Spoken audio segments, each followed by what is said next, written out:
I'm here with Dr. Luke Bretherton, just discussing the moment we're in and how important framing is in this moment. So Luke, what do you think the opportunity on the precipice of this economic crisis, likely to be protracted, what's the opportunity to frame, and why is it so important to frame what's happening? So I think one of the key things we're facing at the moment is inevitably in any situation like this, someone is imagining what comes later and what comes after the immediate moment of crisis.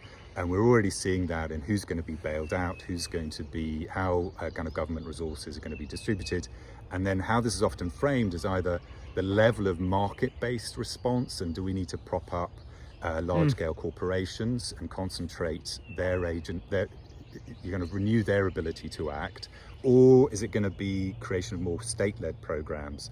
What we often don't see is a focus on redistribution and distributing agency. So agency-centric responses that actually cast out and incorporate as many people as possible and distribute money as widely as possible. And so what we're going to be seeing is inevitably in a lot of the responses driven either on the left or the right is this focus on responses that actually concentrate power either in the state or in the market. Whereas actually what we need to see is the responses which distribute agency as widely as possible. And one of the things we see that in the contrast in response to the Great Recession is obviously there was the bailing out of the banks.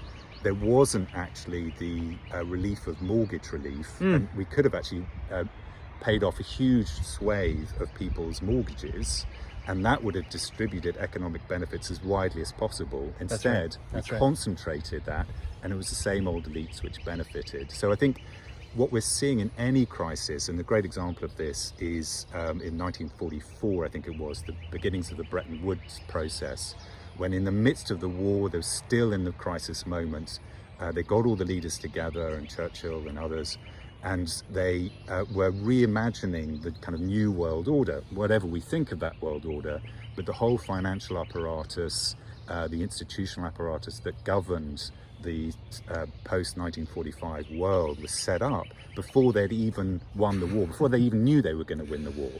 And so that moment of imaginative possibility was there in the midst of the crisis, but it had to be done. That task has to be engaged in. The question for all of us really is what ideas are going to be picked up, who is going to benefit at the other end of this, and are we imagining now and agitating now for the world that will be in the light of the crisis. It won't be a return to normal or the same world, but it's crucial that we already begin to imagine the world that can be so that it benefits the many, not the few. Thank you. This is Dr. Luke Bretherton from Duke Divinity School, reflecting on the moment we're in and the opportunity. I hope we can lean in to see this crisis for the pain and suffering it is, but also the moment of thinking differently about it. Final word, Luke? We need wisdom. Take it. Thank you.